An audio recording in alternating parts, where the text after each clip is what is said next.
आदाब, नमस्कार, सत श्री अकाल। मैं दुर्गेश कुमार आशा करता हूँ आप लोग ठीक होंगे। आप अपना ख्याल रख रहे होंगे, साथ में अपने परिवार का भी ख्याल रख रहे होंगे। माँ से रंजिश, बेटी से बदला। महज 7 वर्ष की मासूम बेटी के साथ गैंग रेप करने के बाद गला मरोड़कर, आंख फोड़कर हत्या कर देना। इस तरीके के मामले अगर देखे जाएं तो ये सीरियसली बहुत गंभीर मामले हैं। लोगों की सोच क्या है, लोगों के ऊपर विश्वास किस तरीके से किया जाए, इन सब बातों पर सवाल उठते हैं। लोग ना जाने आखिर इन मासूम बच्चों से इस तरीके के घिनौने कार्यों को अंजाम पहुंचाने के बाद आखिर उनको संतुष्टि कैसे मिलती है, उनको आनंद कैसे प्राप्त होता है। थोड़ा ये गहन विषय है। इस पर अगर जिक्र किया जाए तो जिक्र करने में शर्म आएगी और एक समाज में भय प्रकट होगा। तो मैं आप लोगों को इस घटना का पूरा वर्णन करके सुनाऊंगा, लेकिन आप लोगों से मैं रिक्वेस्ट करूंगा कि इस वीडियो को देखने के पहले आप लोग सबसे पहले तो पानी पी लीजिए। 1 गिलास अगर पानी आप पिएंगे तो थोड़ा फ्रेश मूड में हो जाएंगे। और जो बहनें इस वीडियो को देख रही हैं उनसे मैं हाथ जोड़कर खास कर रिक्वेस्ट करूंगा कि अगर आप लेटी हुई हैं, लेट कर वीडियो देख रही हैं, तो आप लोगों से इतना रिक्वेस्ट करूंगा कि उठकर बैठ जाइए, क्योंकि ये घटना बहुत खतरनाक है। इस घटना को सुनने के बाद आंसू भी आएंगे और मुंह से गाली भी निकलेगी। अब शब्द भी आप लोग इन कातिलों को कहने पर मजबूर हो जाएंगे, क्योंकि ये घटना ही कुछ इस तरीके से घटी है कि इस घटना को देखने और सुनने के बाद शायद अपने आप पर संयम नहीं रहता है और शायद एक भड़ास हमारे आपके शरीर के अंदर आएगी और उस भड़ास को निकालने के लिए आप लोग शायद कमेंट बॉक्स के अंदर जाएंगे और कमेंट बॉक्स के अंदर जाने के बाद उस पर आप लोग गाली लिखेंगे। तो इसलिए आप लोगों से हम कह रहे हैं कि आपका ब्लड प्रेशर ना बढ़े। अगर आप लोग लेटे हुए हैं तो उठकर बैठ जाइए, अगर बैठे हुए हैं तो 1 गिलास पानी पी लीजिए ताकि फ्रेश मूड में हो जाए। और कुर्सी के ऊपर बैठे हैं तो चारों पैर चेक कर लीजिए कि कहीं कमजोर तो नहीं है। उसके बाद मैं इस घटना को शुरू करूंगा। आपको मैं बताऊंगा कि किस तरीके से एक महज 7 वर्ष की मासूम बच्ची के साथ क्राइम हुआ। क्राइम ही नहीं, उसके साथ दुष्कर्म हुआ। और दुष्कर्म कहने में भी शर्म आ रही है। दुष्कर्म इस तरीके का हुआ कि 7 वर्ष की बच्ची बर्दाश्त न कर सकी। उसके चीखें निकल रही थी। जब चीखें निकल रही थी तो इन दरिंदों को बर्दाश्त नहीं हुआ। उन चीखों को सुनने के बाद ये हवस की आग में इतना डूबे हुए थे कि उस बेटी की एक आंख फोड़ दी। और जब इनकी हवस की इच्छा पूरी हो गई तो गर्दन मरोड़कर उसकी हत्या कर दी। दरअसल ये घटना है बिहार के पूर्णिया के रुपौली थाना क्षेत्र की। 4 अप्रैल 2024 दिन बृहस्पतिवार की। बृहस्पतिवार के दिन सुबह तकरीबन वही 8 बजे के आसपास का टाइम था। तो वो महज 7 वर्ष की बच्ची अपनी दादी के साथ खेत पर जाती है। मक्के का खेत होता है। उस मक्के के खेत में खुट्टी काटने के लिए जाती है। दादी होती है और पोती होती है। सुबह 8 बजे से 10 बजे तक दादी ने खेत में खुट्टी काटी। खुट्टी काटने के बाद जैसे ही 10 बजे का टाइम हुआ, दादी ने कहा कि हम कुछ काम के लिए घर जा रहे हैं और आप यहीं पर रुकिए, अभी हम आ जाएंगे। तो वो महज 7 वर्ष की मासूम बच्ची उसी खेत में रुक जाती है और दादी घर चली जाती है। जब दादी लगभग 25 से 30 मिनट के अंतराल में घर से खेत के लिए वापस गई तो वो देखती है कि महज 7 वर्ष की मासूम बच्ची खेत में नहीं है, गायब है। तो दादी इधर उधर तलाश करती है। दादी सोचने लगती है कि शायद कहीं आसपास खेल रही होगी, आ जाएगी। दादी फिर खुट्टी काटने लगती है। लेकिन कुछ टाइम जब बीत जाता है तो दादी को चिंता सताने लगती है कि आखिर गई तो गई कहाँ।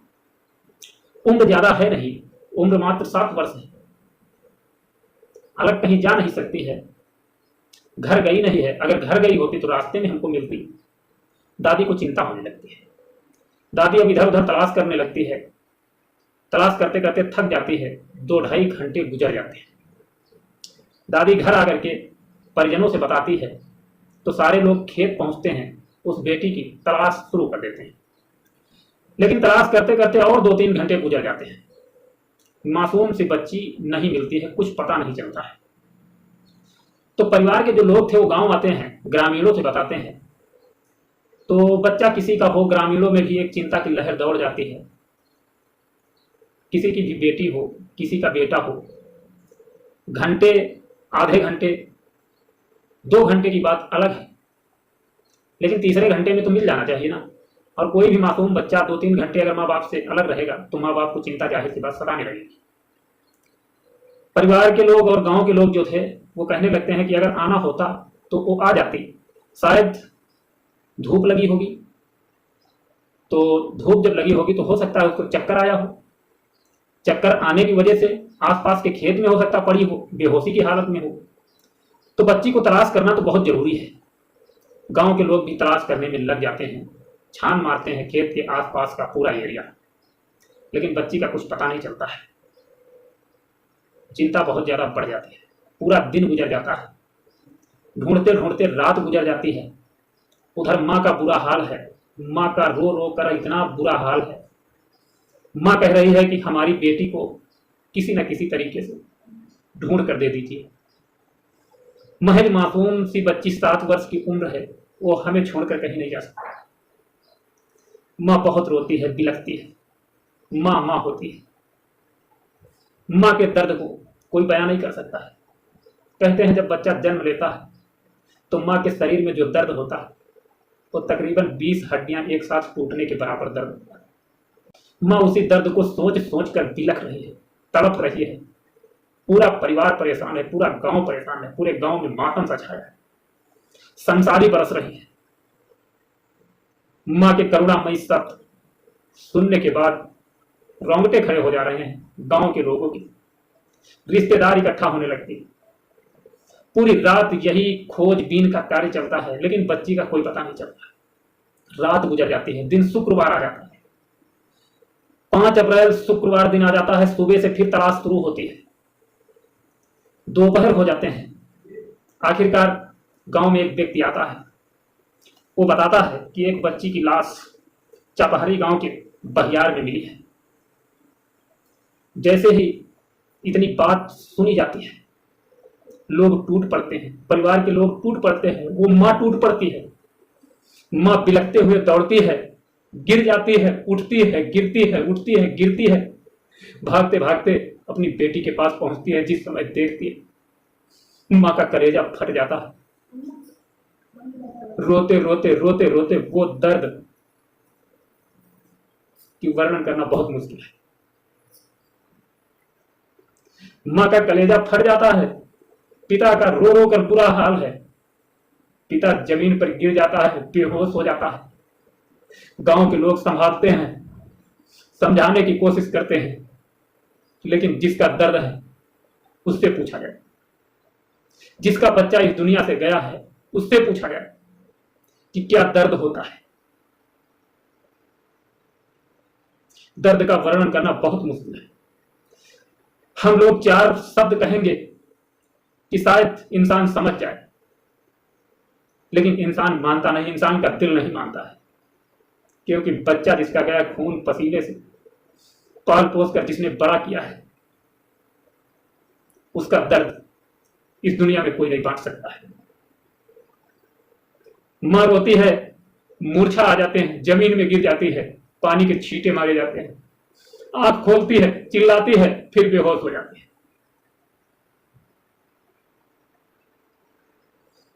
मां के करुणामयी शब्द जन्म से लेकर के 7 वर्ष तक जिस तरीके से उसने उस बच्ची के पीछे पालने में मुसीबत उठाई, सारी मुसीबत का वर्णन करती है। सुन करके लोगों के रोंगटे खड़े हो जाते हैं कि एक मां बिलख रही है, चिल्ला रही है, गिड़गिड़ा रही है, लोगों के हाथ जोड़ रही है कि हमारी बेटी हमें वापस दे दीजिए। लेकिन जो इस दुनिया से चला गया उसको वापस करने वाला कोई नहीं है। यहां तक ईश्वर भी चाह कर नहीं वापस कर सकता है। गांव के लोग पुलिस को सूचित करते हैं। मौके पर पुलिस पहुंचती है, बॉडी को हिरासत में लेती है, पोस्टमार्टम के लिए भेज देती है। बाप से पूछने का प्रयास करती है, मां से पूछने का प्रयास करती है, लेकिन हिम्मत नहीं पड़ती। पुलिस किस तरीके से मां बाप से सवाल करे, क्योंकि मां बाप की हालत किसी के देखे देख नहीं जा रही। आखिरकार दादाजी से पुलिस पूछती है कि क्या आपको किसी के ऊपर शक है, किसी के ऊपर डाउट है। तो दादाजी 2 लोगों का नाम बताते हैं। कहते हैं कुछ आपसी झगड़ा हुआ था, उस झगड़े की वजह से उन लोगों ने धमकी दी थी कि अगर आपसे हम बदला नहीं ले पाएंगे तो आपके बच्चों के साथ हम बदला लेंगे। शायद इसके पीछे वही लोग हैं। पुलिस 2 लोगों को हिरासत में लेती है। हिरासत में लेने के बाद उनके ऊपर कार्रवाई की जाती है। एक व्यक्ति होता है मोतिहारी जिले का। पुलिस जब अपने तरीके से पूछती है तो ये दोनों जुर्म कबूल करते हैं। फिर हाल अब आगे क्या होना है ये कोर्ट निर्धारित करेगा, लेकिन पुलिस जो बताती है सुनने के बाद कलेजा फट जाता है, पैर फूल जाते हैं, चीखें निकल जाती हैं। पुलिस बताती है कि इस मासूम बच्ची के साथ पहले दुष्कर्म किया गया, गैंग रेप किया गया, क्योंकि बच्ची के प्राइवेट पार्ट से बहुत ज्यादा मात्रा में ब्लड निकल गया था। उसके बाद जब दरिंदे तृप्त हो गए, जब दरिंदों की आत्मा को संतुष्टि मिल गई, तब उस मासूम बच्ची की आंख फोड़ दी। आंख फोड़ने के बाद गला मरोड़ दिया, गर्दन मरोड़कर उस मासूम बच्ची को मौत के घाट उतार दिया। अरे कुत्तों, तुम्हारे अंदर कितनी हवस थी, कितनी आग भरी थी कि एक मासूम बच्ची को नहीं देखा आप लोगों ने कि इस मासूम बच्ची की चीखें निकलेंगी। माँ बाप के दर्द का क्या होगा? जिस माँ बाप ने इन बच्चों को जन्म दिया है, पाल पोस कर बड़ा किया है, उनकी व्यथा क्या होगी? इस तरफ जरा भी नहीं सोचा। राक्षसों, अगर तुम्हारी आत्मा को संतुष्टि नहीं मिल रही थी तो कहीं ट्रक के नीचे दब कर मर जाते, कहीं आत्महत्या कर लेते, लेकिन उस मासूम बच्ची को तो छोड़ देते। फूल जैसा कोमल शरीर, पूर्ण रूप से शरीर विकसित भी नहीं उस मासूम बच्ची का, हाथी जैसा शरीर लेकर के उस मासूम बच्ची के जिस्म को नोच नोच कर जिस तरीके से तुम लोगों ने खाया, मैं इतना जरूर कहूंगा कि कीड़े पड़ेंगे, मरते वक्त कोई पानी देने वाला नहीं होगा। इस घटना से लेंगे इजाजत, मिलेंगे नेक्स्ट वीडियो में। तब तक अपना ख्याल रखना, अपने परिवार का ख्याल रखना और इस तरीके के दरिंदों से अपनी बहन बेटियों की इज्जत को बचा करके रखना। जय हिंद, जय भारत।